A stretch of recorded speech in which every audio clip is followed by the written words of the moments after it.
Lucas 18:8. Al final de este pasaje dice, pero cuando venga el Hijo del Hombre, ¿hallará fe en la tierra? Pero cuando venga el Hijo del Hombre, está hablando de la segunda venida, ¿hallará fe en la tierra? La pregunta es retórica y la respuesta se esperaría es que no. La fe, esa fe que hemos estado explicando, confianza de corazón en Jesús, no va a ser muy abundante en la tierra en la segunda venida. La mayoría de la humanidad no la va a tener, ni las religiones, aunque esté lleno de seminarios teológicos y de universidades evangélicas y católicas. Porque ya dijimos que la fe no es un conocimiento intelectual, información, sino la fe es una confianza que se deposita en una persona. Lo que vamos a ver ahorita es que tú tienes que tener mucho cuidado de conservar, de cuidar tus niveles de fe. O sea, de no dejar que haya cosas que minen o disminuyan esa confianza. Que no vayan a haber en tu mente pensamientos, dudas acerca del carácter de Dios. Dudas de doctrina, todas las tenemos. Dudas de cómo hacer una cosa mejor o si no hacerla, pues todas las vamos a tener siempre. Siempre que tengamos que tomar decisiones. Pero desconfianza del carácter de Dios, de sus promesas, de su amor, de su favor, de lo que hizo por nosotros en la cruz y de todo eso, ni siquiera pasar por la cabeza. Tenemos que cuidar esto, especialmente en los tiempos en que estamos nosotros viviendo.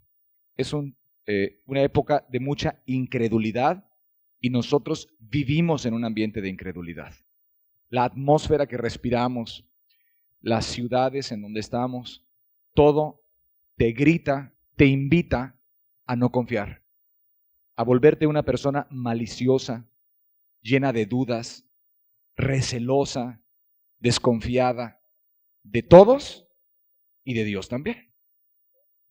Por ejemplo, este mundo engañoso ha aumentado sus niveles de maldad. ¿A qué te invita el pecado? Pues a no creer.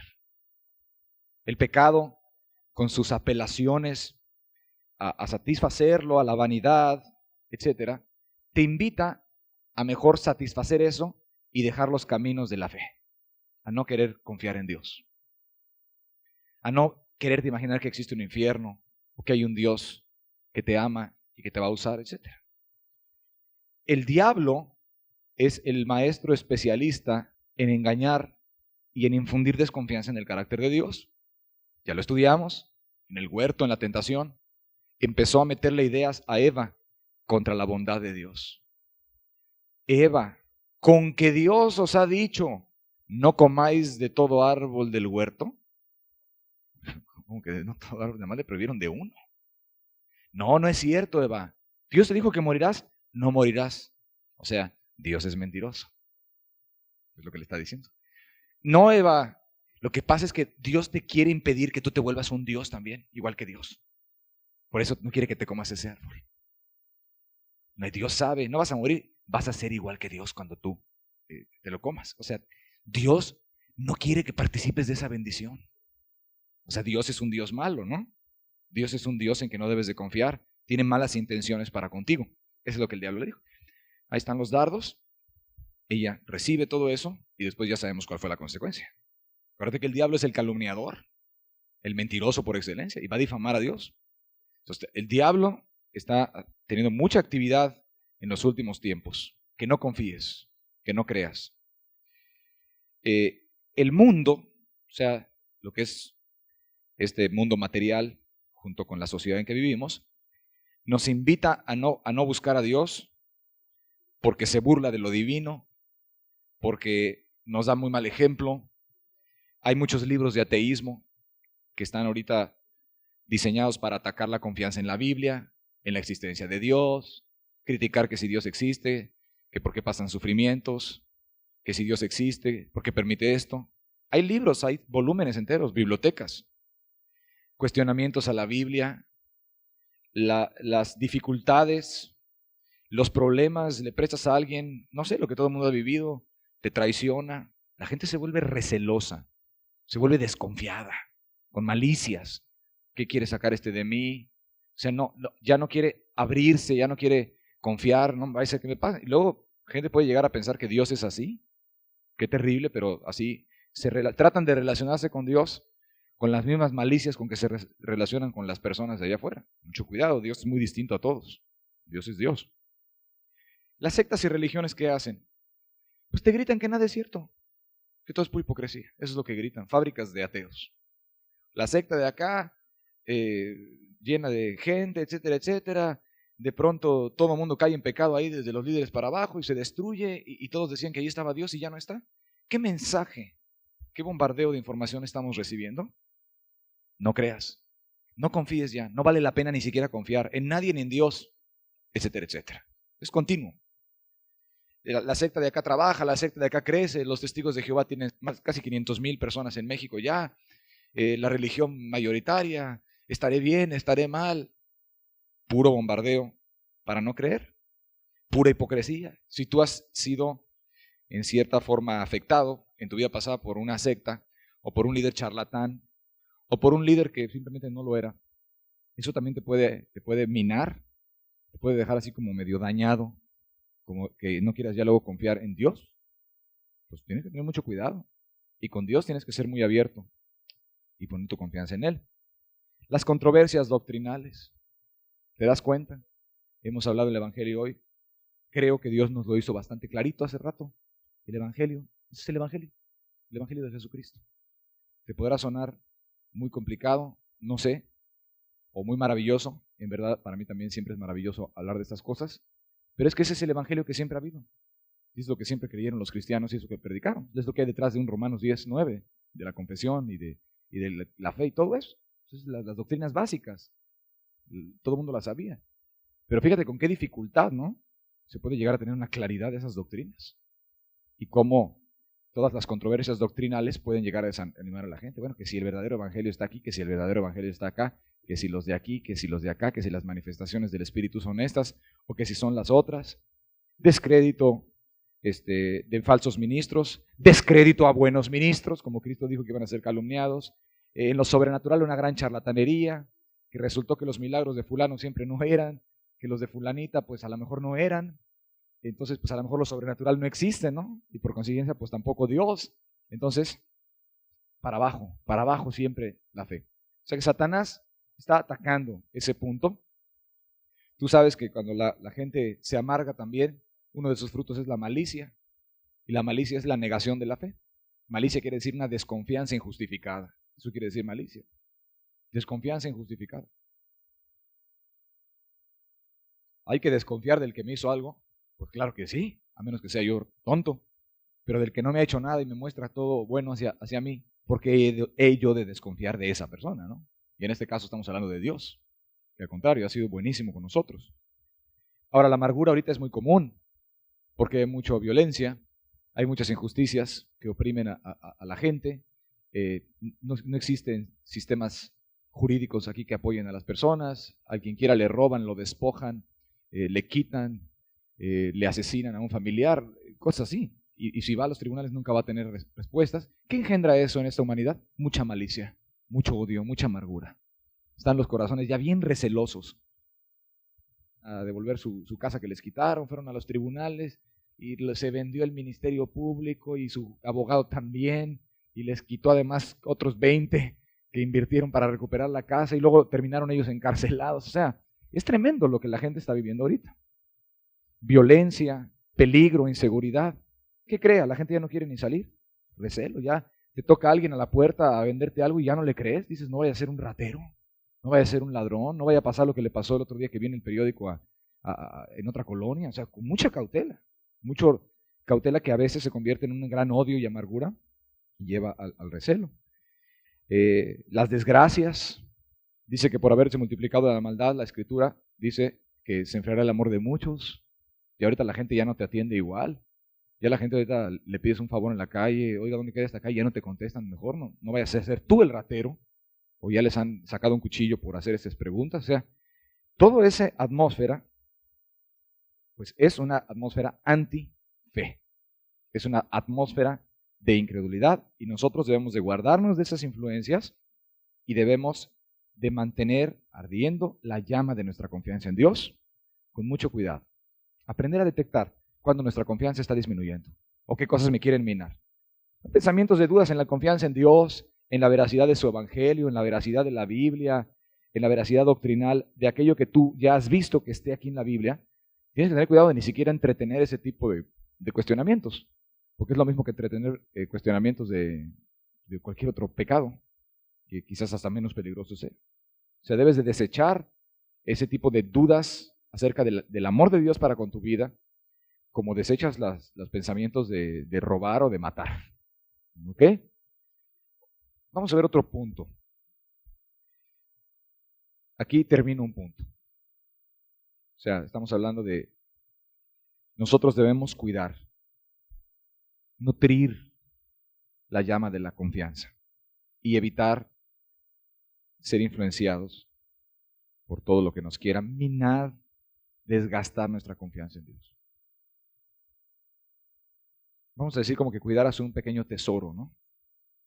O como cuando alguien enciende una vela y empieza a soplar viento por la casa, que no hay luz, y ves que cubren, protegen la llamita de la vela, porque esa luz es muy necesaria en esa casa ahorita.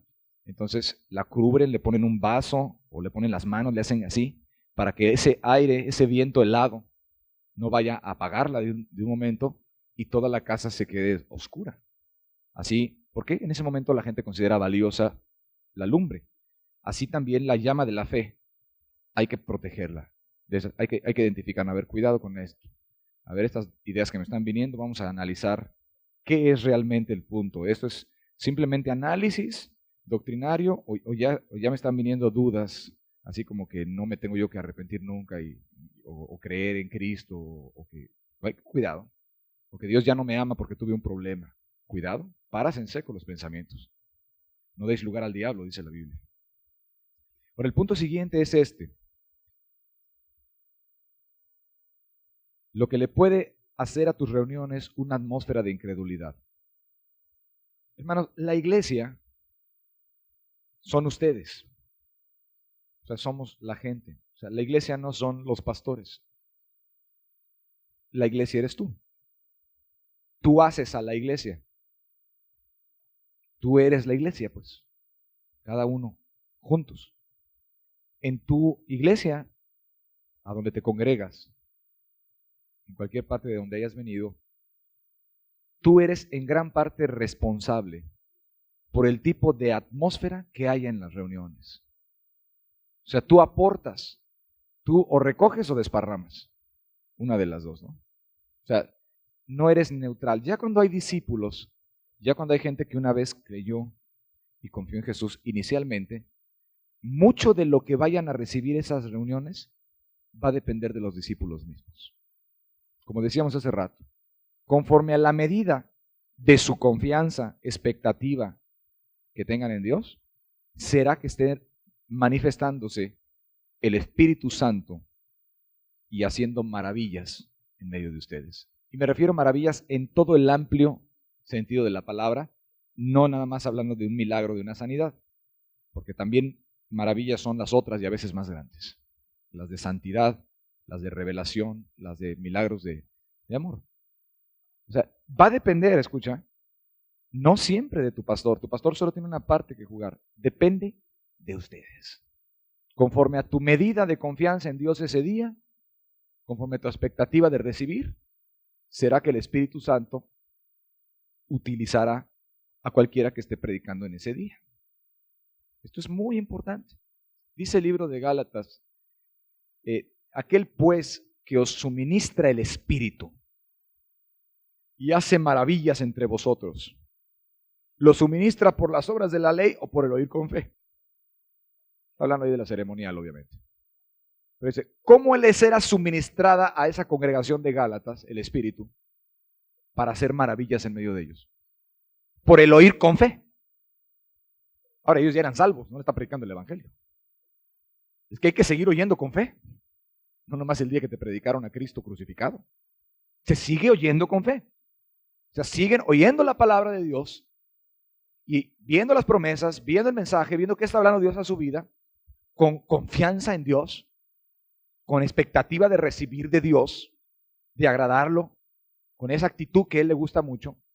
Y entonces era suministrado el Espíritu en esas reuniones y en las vidas a través de esas reuniones, y hacían maravillas entre ellos. Maravillas de todo tipo. Maravillas de intercesión. Porque maravilloso es que una persona puede interceder 4 horas. Eso es maravilloso, sinceramente hablando. Maravillas de adoración, en donde no deja de venir la revelación del Espíritu por horas a veces. Puede seguir horas. Hace rato nos pudimos haber seguido aquí otra hora, hablando yo y escuchando ustedes y entendiendo todos. Por el Espíritu. Eso lo hace el Espíritu, no lo hace la habilidad de oratoria del predicador. ¿Sí me estás comprendiendo? O sea, no es un método, ¿no? Eso lo hace el Espíritu. Maravillas de revelación, maravillas de entendimiento, maravillas de santificación o maravillas de los dones del Espíritu también.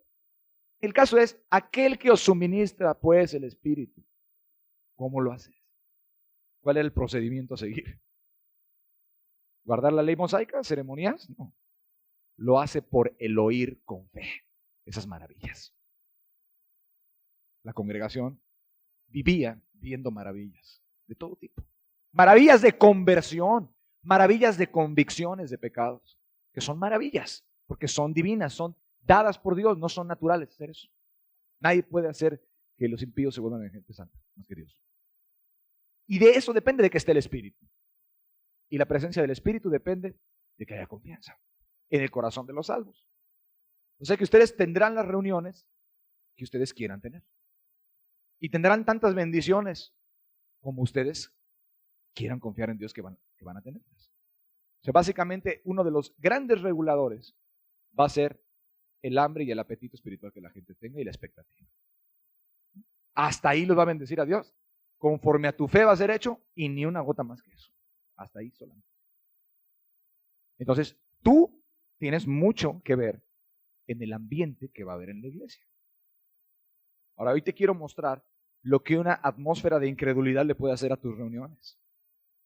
Y que no tenga nada que ver tu pastor en eso, aunque tu pastor sea un hombre consagrado, aunque sea tan intercesor como Pablo y viva en tanta santidad como Pedro, ¿sí? Si no está el ambiente adecuado. Vamos a Marcos 6:5. Es cuando él llega a su tierra en Nazaret, y está impresionante, porque llegó a su tierra a la gente que naturalmente él más quería, porque allí se crió, y por puro afecto natural, obviamente, conociéndolos, pues Jesús los quería mucho. Ya sabes que él siempre tenía muy buena voluntad para con todas las personas. Y claro, fue a Nazaret, a donde se había criado, a donde estudió la palabra, con sus compañeritos de escuela, con sus compañeros de trabajo, con los amigos de la carpintería, con los rabinos de la sinagoga. Fue ahí. ¿A qué fue? Pues a lo que iba a todos lados en Israel. A bendecir, a predicar, a sanar, a hacer maravillas. A eso iba. Y ese día no amaneció con menos poder. Es Dios. A eso fue. Y cuando llega, dice la palabra, versículo 5, y no pudo hacer allí ningún milagro, salvo que sanó a unos pocos enfermos, poniendo sobre ellos las manos. Y estaba asombrado de la incredulidad de ellos. Y recorría las aldeas de alrededor enseñando. Pasaje clave.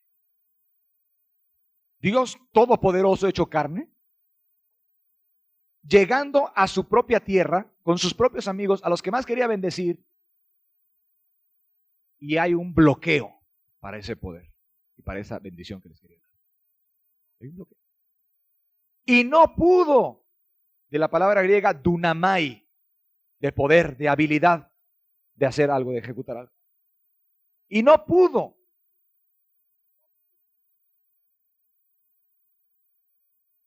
Dadas las condiciones, no podía. Eran insultantes para él. Eran deshonrosas para él.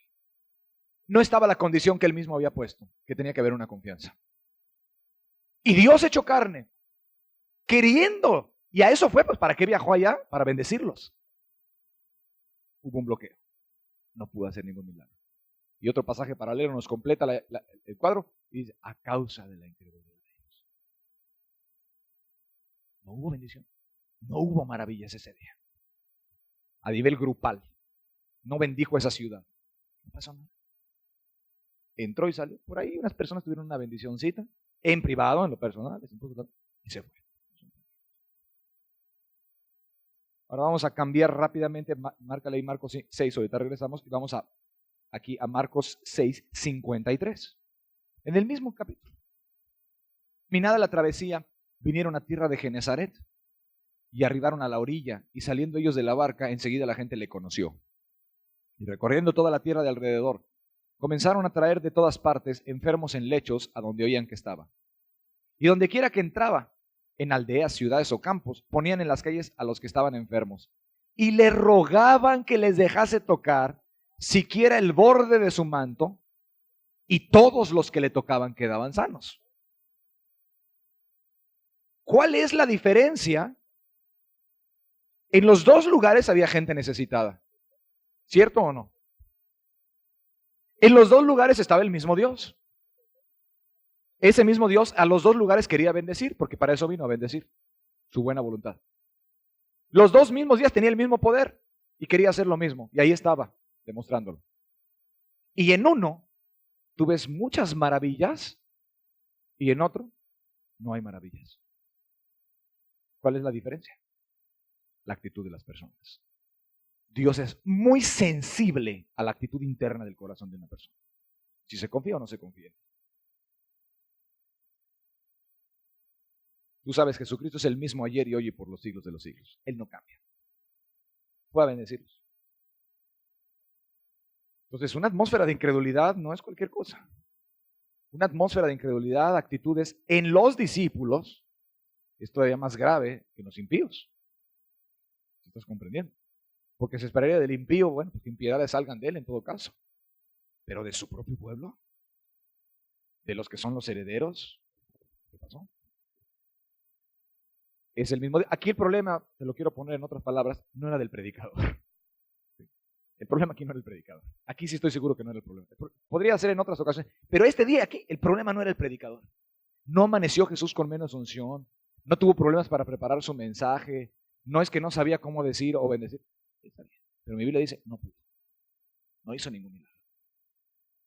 Y se fue luego además. Y recorría las aldeas de alrededor. Alrededor se fue luego, vamos para afuera. Aquí yo no tengo nada que hacer. Tú fíjate luego en Lucas 4, si lo quieres estudiar en tu casa, cómo cuando él llegó a Nazaret y se paró en la sinagoga, leyó el pasaje de Isaías, dijo, el Espíritu está sobre mí, me ha ungido para dar buenas nuevas. Ya todos conocían lo que él andaba haciendo por todo Israel, y de inmediato dijo, hoy se ha cumplido aquí esta escritura, delante de vosotros. Aquí estoy. O sea, aquí está la bendición. Ya oyeron y todo. Y toda la gente daba buen testimonio de Cristo, dice Lucas. Ay, ¿cómo? Y estaban admirados de las palabras de gracia. Dicen, pues el carpintero, ¿qué le pasa ahora? De pronto está enseñando. Y Jesús percibe la incredulidad de ellos en él como el Mesías, como el enviado a bendecirlos. Él la percibió. Y estaban esperando ya alguna señal, ¿sí? Pero en incredulidad. Como diciendo, pues a ver si hace una señal de las que ha hecho por allá. Y de inmediato tú ves un Cristo enfurecido ahí. Si te puedes hasta sacar de balance ese pasaje. ¿Por qué actuó tan agresivo Cristo ese día? Sin duda diréis, médico, cúrate a ti mismo, de tantos señales que se han oído que has hecho acá, haz también aquí en tu tierra. Y él mismo ya, nada más conociéndolos y viendo las actitudes, los empieza a reprender. Pues de cierto les digo que había muchas viudas en el tiempo de no sé quién en Israel, pero a ninguna de ellos fue enviado, sino nada más aquella. Y se empezó a reprenderlos durísimo, diciendo, pues gentiles reciben milagros de Dios y ustedes no van a recibir nada, porque no ponen su confianza en quien yo soy, porque no creen que yo soy la expresión de la buena voluntad y enviado a bendecirlos. Se enfurecieron, lo iban trepando a un monte a aventarlo desde arriba ya. Percibía muy bien lo que había en el corazón de la gente. Esas actitudes no solo bloquean las maravillas de Dios, no solo contristan al Espíritu, no solo hacen que Jesús se vaya a las otras aldeas, como dice ahí, sino que además mereció serias reprensiones a ellos contra ellos, porque tenían todo para nada más depositar su sencilla confianza en Él. Así es que, hermanos, ustedes van a tener las reuniones que ustedes quieran. Ustedes van a tener las reuniones que ustedes tengan la confianza en Dios y que ustedes le pidan a Dios. De ese tamaño van a ser. No van a ser más grandes, no van a ser más chicas. Pueden tener la gloria de Dios desde el primer día hasta el último del año en su iglesia en donde estén. Que no haya un solo domingo en donde no baje la gloria de Dios y pasen una u otra maravilla. Que Dios atraiga gente. Como le está pasando ahorita al hermano Sergio Canavati ahí en Torreón, que ya tiene 140. Entonces, está invadiendo ahí la gente. Llegan 20, 30, se añaden cada día a oír la palabra. No se han salvado, pero ya es una maravilla. Es una maravilla que en este tiempo la gente quiere oír la palabra de Dios, sobre todo como la predica Él, la predica fuerte. Está viendo maravillas. Y cada domingo ve maravillas. Y está predicando y la gente impía y los de la secta de amistad ahí, que muchos son de ahí, están llorando, están impresionados. Llegan familias. Es una maravilla. Y lo va a seguir viendo cada domingo. Porque allá no depende de nadie más que de Él. Porque Él es el único que es cristiano ahí. Él es el que se espera que tenga confianza en Dios.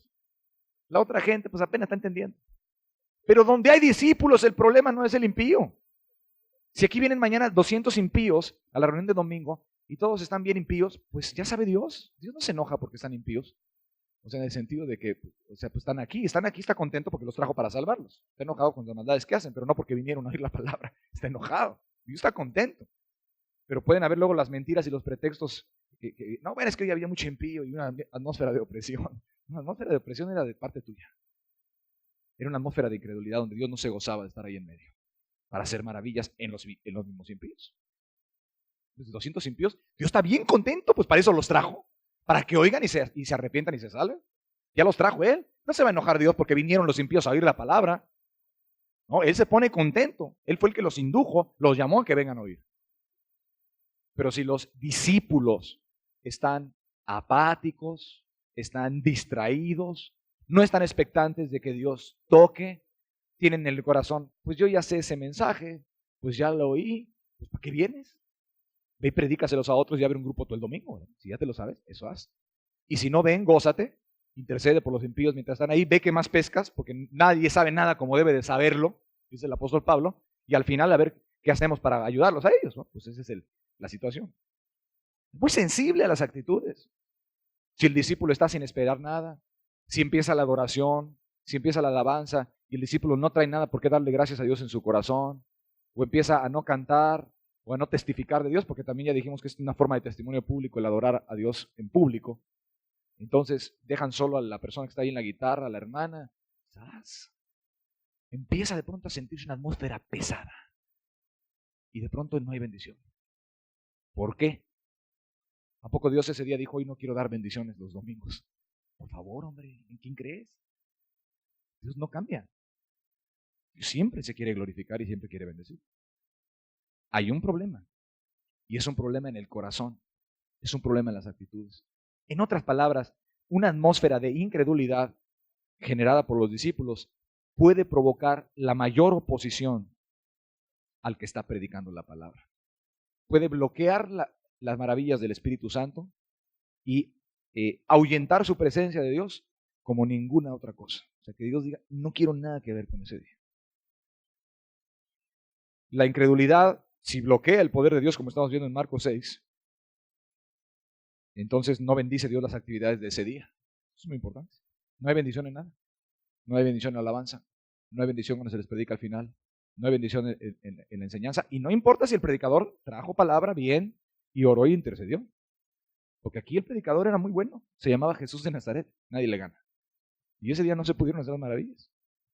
Esto no es disculpa para ningún predicador. ¿Sí? Pero cuando un predicador sabe que se preparó bien, y sabe que estudió bien, y sabe que trae el tema adecuado, y la atmósfera está mal, y hay discípulos, el problema no está en el predicador. El problema está en las actitudes de los discípulos. El que conmigo no recoge, dijo Cristo, desparrama. Si no está juntando con Cristo, si no está apoyando lo de Dios, si no está expectante al mensaje, o si ya se lo sabe, viendo qué más aprende de él, y si no tiene ya nada que aprender verdaderamente, lo cual sería imposible, bueno, pues entonces intercediendo por el impío, ¿no? O alguna cosa. Si no está con Cristo recogiendo, está realmente estorbando la bendición. Una cosa así, una actitud así, debería de combatirse como una de las peores plagas. Porque fíjate ya nada más qué efectos tiene. Dios no suministra el Espíritu, no bendice las actividades y no hace maravillas. Vamos a poner un ejemplo para que me comprendas mejor. Imagínate que hoy en la tarde, el 50% de ustedes, la mitad de este grupo, le diera por irse a emborrachar a las cantinas que hay por aquí en Cancún. Y que se tiraran una noche de borrachera y de desenfreno y de pleitos, una juerga, como dicen los impíos. Total. Y que mañana tuviéramos clase y que la mitad de ustedes que se fue, o sea, llegáramos todos, incluida la mitad que se fue de parranda, y llegar aquí y estuviera en un estado de no arrepentimiento. O sea, que estuviera, o sea, pues, habiendo hecho todas esas cosas. ¿Qué atmósfera se respiraría? ¿Cómo se sentiría el ambiente espiritualmente hablando? Pesadísimo. Las mentes estarían distraídas, por lo menos de la mitad, ¿no? Evadidas, condenadas, acusadas, confundidas, incómodas, sin atención, sin apetito por las cosas espirituales. El espíritu estaría ofendido porque se cometió gran pecado, ¿no? No daría su bendición en semejante situación, viendo a la gente que cometió semejantes abominaciones y ni siquiera se arrepintió. Sería una atmósfera horrible. No esperaríamos que Dios nos bendijera en nada, sino más bien que sacara fuera el anatema, ¿no? ¿Sí? Porque la gente o se fuera o se arrepintiera, una de las dos, y se reconciliara con Dios antes de participar de reuniones de estudio en discípulos. Tú sabes que no habría bendición. Ahora bien, imagínate ahora que en vez de tirarse la parranda en la noche, un lunes se la tiran aquí. Justo cuando está predicando o enseñando el pastor. Y al momento en que está enseñando, están tomándose la cerveza, pegando la carcajada, diciendo una leperada, contando un chiste por ahí obsceno, con lujurias y las sigues. ¡Blasfemia! Dirías tú. ¿Cómo? Ahí mismo en el acto de estar predicando. Sí, en el acto. ¿Una blasfemia eso? ¿Qué se esperaría? Que se abriera la tierra y se los tragara a todos. No, ninguna bendición de Dios. Que Dios no quisiera nada que ver con ellos. Bueno, imagínate tú que se está predicando o enseñando y la gente está en el mismo acto de cometer el pecado de incredulidad. Es peor que todas esas cosas juntas. Para que lo comprendas bien. O sea, imagínate que cuando se está enseñando, la gente no tiene expectativa, no tiene confianza que Dios las va a bendecir, que las va a ayudar, sino están todos llenos de incredulidad, de derrota, pues yo no sé si esto, distraídos, de una forma ofensiva a Dios. Es peor la incredulidad, ¿sí?, que la fornicación. Es peor que la borrachera. Según la Biblia la condena más todavía. Porque lo hace en el Nuevo Testamento el pecado por excelencia que condena. El que no cree ya ha sido condenado, dice. Para demostrarte, yo creo que gran condena. Y la ira está sobre él en forma especial y manifiesta por cometer ese pecado. Por eso puede haber un ambiente muy pesado para predicar y Dios detener sus bendiciones y no suministrar el Espíritu, ni hacer maravillas, ni bendecir las actividades, porque haya 10, 20, 40 que están insultando en la cara a Dios. Porque Dios es muy bueno, los quiere bendecir y están ahí todos llenos de desconfianza y de malicias en su corazón. Un pecado así, un pecado raíz, es sumamente condenable. Deshonra a Dios, lo llama mentiroso en su cara. Y en el Nuevo Testamento el pecado por excelencia es la incredulidad. Entristece la presencia divina como pocas cosas y bloquea totalmente que Dios actúe y el poder de Dios. Y hermanos, si no va Dios a hacer algo con su poder, ¿a qué venimos? Sinceramente hablando. A llenarnos de información la cabeza, muchos libros ya hay y están bastante buenos. ¿Cierto o no es cierto? Quizás lo que tu pastor vaya a decir ese día, pues ya te lo sabes. O ya está en 1000 libros, hombre, y a lo mejor hasta lo explican mejor. Si no va a haber una manifestación de su poder, de su gracia, de su presencia, ¿a qué venimos? Estamos perdiendo el tiempo. El único efecto que van a tener las enseñanzas será volvernos rutinarios, religiosos, apáticos, y más endurecidos, ya endurecernos de tanto oír siempre las mismas cosas hasta que ya no tengan ningún efecto en nosotros. Eso es lo que sucede cuando no está el Espíritu Santo. Así es que este pecado de incredulidad, que es más ofensiva a Dios que las blasfemias esas que te puse como ejemplo hace rato, imagínate que tú estés con tu horrible incredulidad a la hora de un culto. siendo ya discípulo, o con desconfianzas, o sin una expectativa, pues eso es igual a que estuvieras emborrachando aquí. Porque dice que el que no cree ha llamado a Dios mentiroso. Estás diciendo que Dios es un mentiroso. Yo no creo que la verdad tú me puedas hoy bendecir, Señor. Estoy diciendo a Dios que es un mentiroso porque le he dicho aquí que sí. Yo no creo que tengas buenos planes para ti, para mí el día de hoy, Señor. Pues Él le ha dicho que sí, tú le estás diciendo que es un mentiroso. Estás llamándole a Dios en tu cara mentiroso. Esa desconfianza es un pecado terrible. Es un pecado destructivo. Te condena y además te hace culpable de que la presencia de Dios no venga. Así es que hay que combatir esa atmósfera de maldita incredulidad y cada quien tiene que hacer en su propia vida para comenzar. En otras palabras, cuídate de este pecado de incredulidad como te cuidas de los pecados de las obras de la carne de Gálatas 5, como te cuidas de los adulterios, como te horrorizas de la pornografía y del homosexualismo y del hurto y del homicidio y de la borrachera, como te horrorizas de eso, horrorízate 100 veces más de la incredulidad y no permites que penetre tu corazón ni tome posesión de tu persona. Porque es un pecado, no es una falta, ¿ok? No es un detalle, etcétera. Cuando es la incredulidad que expliqué hoy, cuando hay dudas de que, bueno, será la voluntad que Dios sane o no, esa es otra cosa. Esas dudas sobre la voluntad de Dios, porque no conoces exactamente cuál es la voluntad para el caso específico, bueno, eso cualquier. Si dudas de que Dios pueda sanar, ahí sí estás mal. Ahí sí estás mal. ¿Podrá Dios? No, poder puede. Pero si dices, bueno, será su voluntad o no, ok, está bueno. Que si lo llevo al doctor, que si no lo llevo, está bien, no te preocupes de eso, no.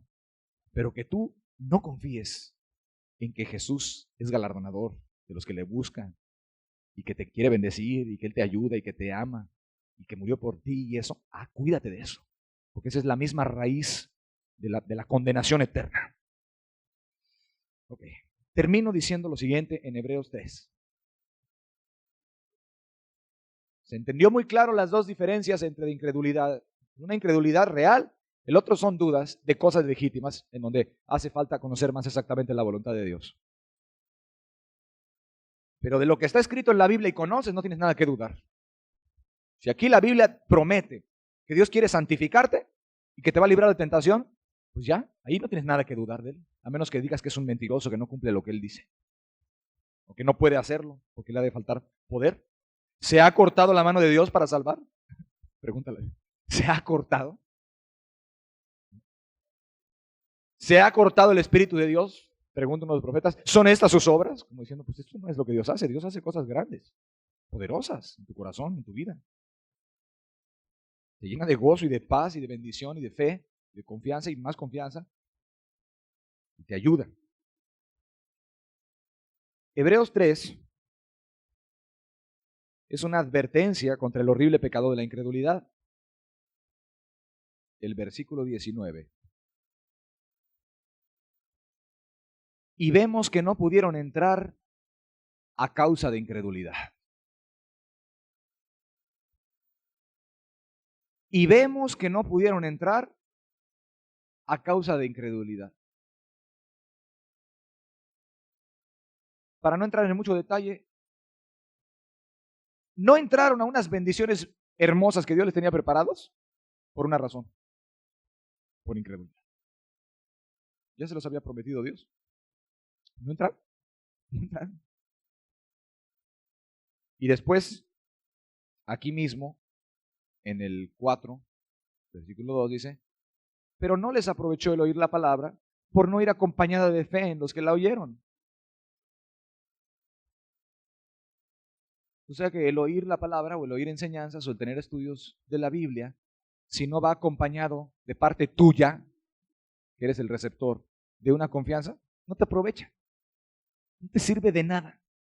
De nada te sirve. Si traes la mente distraída en 1000 asuntos o en 1000 afanes de tu vida personal o de lo que sea y no tienes una confianza, no te sirve de nada. Por un oído te entra y por otro te sale. No causa ningún provecho espiritual en tu vida. O sea, para propósitos nuestros ahorita, no te engendra más fe. No te hace que tengas más amor. No te da más sabiduría para predicar. No hace que tengas más misericordia. No te vuelve más humilde. No te hace un mejor intercesor. No te aprovecha para nada. Para nada te sirve. Entras y sales. Y puedes tomar 600 días seguidos de enseñanzas y si no va acompañada de fe en los que la oyeron, no te aprovecha. No te sirve absolutamente para nada. No sirve. Así les pasó a los israelitas del desierto. Oyeron la buena nueva. Dios les iba a dar unas bendiciones. Y se las iba a estar dando diario y se las iba a dar también en la tierra prometida y todas las bendiciones les iba a dar. Y ellos oyeron eso y lo oían cada mes y cada semana y se los repetían, les hablaban de eso. Y ellos decían sí. Y se lo aprendieron también. Pero realmente no les aprovechó de nada al final. Vivieron vidas muy miserables y hasta se perdieron. Y no entraron. No entraron a causa de su incredulidad. A Dios le molestó mucho esa incredulidad. Porque Dios ya les había dado muchas pruebas de su amor y de su buena voluntad, sacándolos de Egipto con mano fuerte, abriéndoles en el desierto manantiales de agua, haciéndoles llover panes desde el cielo, librándolos de enemigos y de ejércitos más entrenados y poderosos que ellos, poniéndoles una nube y una señal de la columna de fuego, y muchas cosas les mostró, les estuvo mostrando. Milagro y señales. Los libraba, clamaban y les libraba. Ahí está. Las pruebas ahí estaban. Dios en su buena voluntad, ahí estaba. ¿Qué les pedía? Créeme. Confía en mí, hombre. Es todo. Por favor, deposítame tu confianza. ¿Qué no la merezco? ¿Qué? En mí más que nadie. No quisieron confiar. No les aprovechó ni entraron. De nada les sirvió todo lo que escucharon. Fíjate cómo dice aquí Hebreos 3 y cómo se enciende la ira de Dios contra los que no quieren confiar. Hebreos 3, versículo 9. Donde me tentaron vuestros padres, me probaron y vieron mis obras 40 años. 40 años les estuvo mostrando su buena voluntad. 40 años gritándoles te quiero. Cuando salía el agua, cuando caía el pan, cuando los libraba de las serpientes, grita, te quiero, te voy a ayudar, tengo buenos planes para ti, no seas malicioso. 40 años las vieron. A causa de lo cual me disgusté contra esa generación. Y dije, siempre andan vagando en su corazón y no han conocido mis caminos. Ahí está la clave. No han conocido mis caminos. ¿Cuáles son los caminos de Dios? Muy buenos, muy compasivos, muy misericordiosos. Los quería bendecir, los quería ayudar de veras. Tenía muy buenos planes para con ellos, pero siempre andaban vagando en su corazón. Una semana tenían mucha fe, a la otra ya no tenían fe.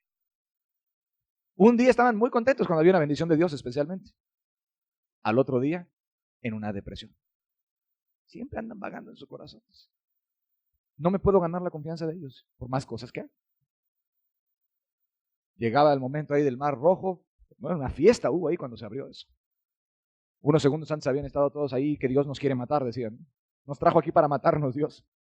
Nos trajo para matarnos, porque vieron una prueba ya, totalmente entrando a un gran decaimiento, a un gran desánimo interior en sus corazones. Empezaban a hablar, empezaban a murmurar, empezaban a quejarse, porque a veces la incredulidad, cuando ya empieza en sus peores formas, empieza a murmurar y empieza a quejarse y empieza con rencillas, con querellas. Esa incredulidad tiene una voz también. Ahí está la voz de la incredulidad. ¿Cómo no? Empezaron a hablar. Espérate, ¿cómo que Dios tiene un mal propósito? Él te trajo aquí, ok, ahorita está el mar, viene un problema, pero Dios te va a ayudar. ¿Y entonces qué pasaba? Se abrió el mar.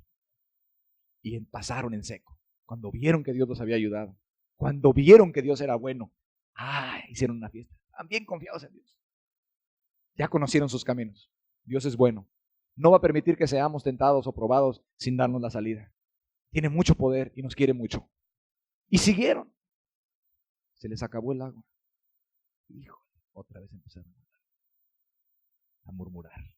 En sus corazones, no, ya no me gusta. Ya. Empezaron a contristar a su Santo Espíritu. Se enojó su Santo Espíritu, dice Isaías 63. Ahí andaba con él. Hicieron enojar su Santo Espíritu. Por esa incredulidad, sus actitudes. Dios, paciente, dijo, les voy a dar otra muestra de mi buena voluntad. Les abrió el manantial y salió ahí el agua y sanó las aguas y luego el pan. Y no había sepulcros en Egipto. De inmediato caían a grandes incredulidades ellos.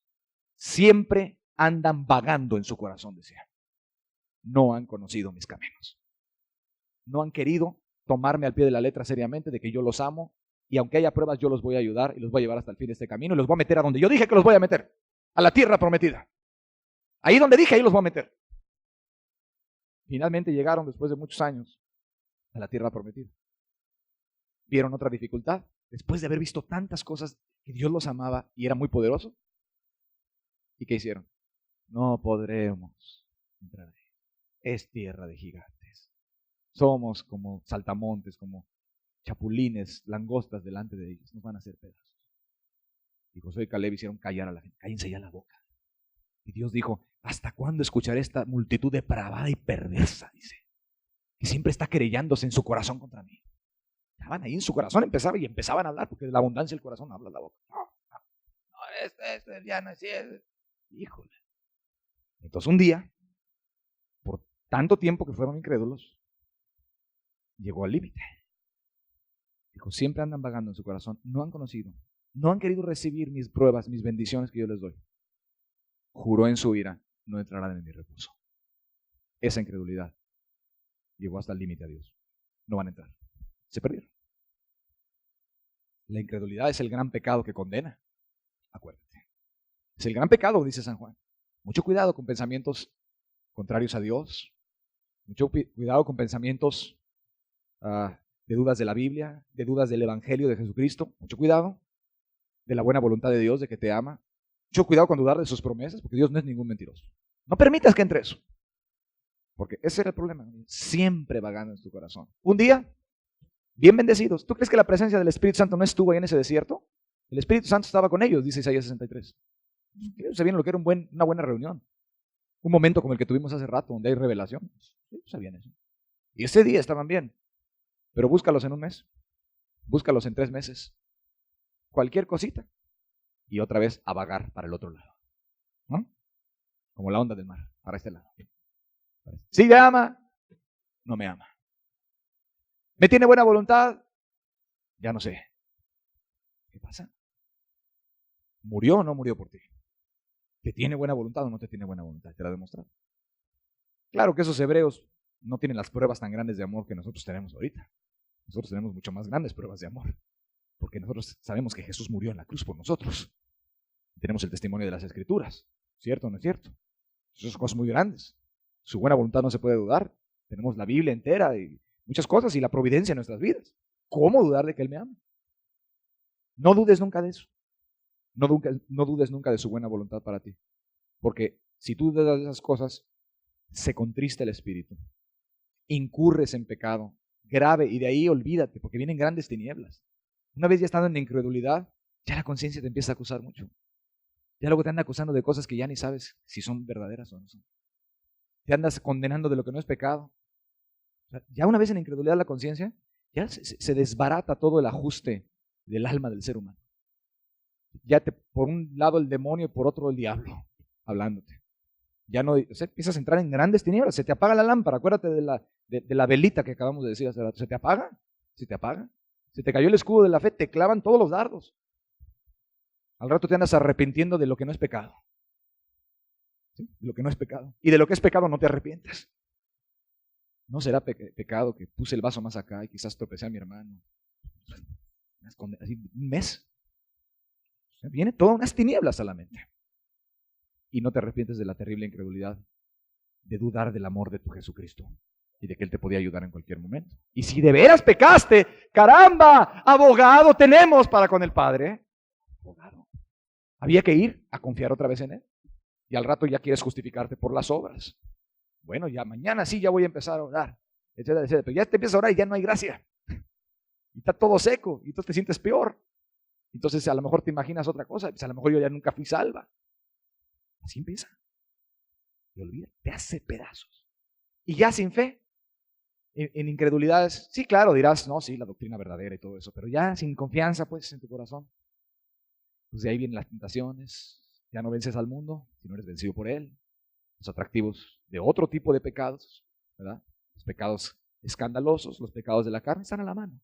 Están a la mano. Te sientes frustrado, te sientes desanimado, no hay gozo, paz en tu corazón, porque el Espíritu Santo está molesto. Y entonces tu vida se empieza a convertir en una pesadilla religiosa, en esclavitudes, etc. No entiendes lo espiritual, no agarras la carga, no te quebrantas, te sientes condenado porque no te quebrantaste, Porque dice que todo el mundo estaba quebrantado. Qué raro, ¿verdad? Que cuando todo el mundo esté quebrantado, tú no te quebrantes. Pues sí sería raro, ¿no? A menos que de veras estés en un estado de agotamiento tal que pues ya de plano no percibías nada ese día porque estabas muy desvelado. Pero si todo el mundo está quebrantado y tú no, pues está raro, ¿no? Que quizá el Espíritu Santo está mostrando una carga a todos suficientemente fuerte para que los preocupe mucho. O a ti no te interesa. Entonces te sientes condenado porque no te quebrantaste. Y después te quieres engañar. Bueno, pero es que no cualquiera se debe de quebrantar, etcétera, etcétera. Y ya sabes. Y no, hombre, caes en unas tinieblas, en unos enredos.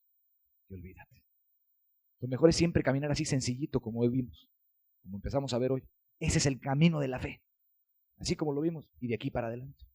Esto todo te lo advierto. ¿Para qué te lo advierto? Para que cuides tu fe. Para que veas que esto no es cosa ligera, no es pecado menudo, no es un mandamiento muy pequeño. Es una de las cosas más importantes que a Dios le interesan y solamente vas a su relación contigo en una confianza sencillita. Y si no, cuidado. Y después de ahí llegas al otro pecado. Y claro, te sientes condenado, andas irritable. Te sientes mal. Porque no te quebrantaste y todos están platicando de las bendiciones de Dios ese día y tú no las tienes. No pudiste entrar. Empieza una gran turbación en tu mente y entre tu propia confusión y el demonio por un lado, te pueden hacer que te pierdas. O sea que cuidado y te tumben el escudo, ¿ok? Cuidado y te tumben el escudo. Porque si te tumban el escudo, te van a clavar los dardos. Una vez a un soldado tumbándole el escudo, es el escudo de la fe, de la confianza en tu Dios y en tu Señor Jesús. Túmbaselo, lo van a hacer pedazos, no tiene con qué protegerse. Lo mismo le clavan lanza que flechas o que le dan con la misma espada. El escudo no era algo que el soldado lo soltaba así nada más. El escudo lo traían bien agarrado con un doble arnés aquí, uno por el codo y otro por aquí, y lo tenía que tener bien firme, que le clavan. Y con eso podía parar los dardos del enemigo y los golpes tremendos que iban a matar, además, no iban a acariciar los espadazos ni las lanzas. Por eso dice, con la armadura de la fe, y te dice el escudo de la fe. La armadura de Dios, perdón, y el escudo de la fe. Con el escudo, cuidado. Tu confianza en Jesús. Pues se ve difícil la situación, pero Dios está en los cielos. Mi Dios está allí. Y yo sé que Él me va a ayudar, porque me lo ha prometido en la Biblia. Aunque ahorita no vea yo cómo me puede ayudar, me va a ayudar. Va a venir la respuesta o el socorro de un lado o de otro. Porque así es mi Dios. Está la tentación que sientes, que ya no la aguantas, que estás a punto de ceder. Mi Dios me ha prometido que no seré tentado más allá de lo que pueda soportar. Me va a dar la salida por un lado o por otro. Voy a resistir. Y confías en la fidelidad de Jesús. Al momento en que te desconfías ahí de Jesús, no, yo creo que esto ya nunca se va a quitar. Va a ser irremediable, voy a caer. Ya, ¡pac! Fuera escudo. Y ahí sí, en la mera tentación donde estabas, en esa misma, te vas a ir a meter. Sobre todo cuando lo digas. Y no porque crea yo en la confesión positiva y menos en la negativa, sino porque de la abundancia del corazón habla la boca. Y porque ciertamente la incredulidad también habla. Especialmente cuando se lo digas a tu compañero, no, pues yo creo que ya no, yo creo que para mí ya no hay esperanza. Yo creo que estas tentaciones, ya es muy miserable mi situación. Dios ya no me va a ayudar. Mayor incredulidad tienes. Y peor porque ahí empiezas a deshonrar más a tu Dios, y ya te prometió eso, y te empieza a ver el otro mundo, el mundo de lo espiritual, y empieza la deshonra, y entonces hay de qué acusar más allá, y ay, hermano. En el camino estrechito del corazón, por medio de la confianza en tu Señor Jesús. Bien agarrado tu escudo, porque te lo van a querer tirar. Y a lo mejor ya te lo han tirado varias veces y ya sabes de lo que te estoy platicando. Quizás no te es extraño ese tipo de... Empieza a caer en esclavitudes religiosas. Y si tú de veras llegaste a cometer un pecado como cosa excepcional en tu vida, no te tardes en correr a Cristo, en confesar, hacer una confesión limpiecita de lo que hiciste, sin andarle quitando peso ni nada, porque peor vas para abajo. Señor, yo hice esto, pasó esto con mi vida, soy esto, hice esto y no debía haberlo hecho. Un Pedro que negó a Jesús pero confesó y lloró amargamente. Esto pasó. Y una vez confesado, a volver a depositar confianza en el crucificado, por favor, en el que murió por ti, que es el único pago de la deuda. No te justifica Dios por medio de ninguna otra cosa más que por la confianza en Él. Gracias a Jesús por su vida. Y ahí viene el perdón, otra vez, viene recepción del Espíritu, empieza a haber una bendición. Y otra vez, y así, y entonces así, cuídate. Cuidado, porque te van a querer sacar del camino. No. La incredulidad no es un detalle, No es un problema es que tiene muchos problemas de incredulidad. Habrá que ver qué se dice detrás de esas palabras. Si son dudas de cuestiones que no tienen mucha importancia, bueno. Pero si son dudas sobre el carácter de Dios para contigo, de su fidelidad, de su amor o de lo que hizo en la cruz o de lo que Él promete claramente escrito, ese no es un detalle. Ese no es un problema que tiene la hermana o el hermano. Esa persona está practicando el abominable pecado de la incredulidad y se está bloqueando a sí mismo las bendiciones de Dios para su vida.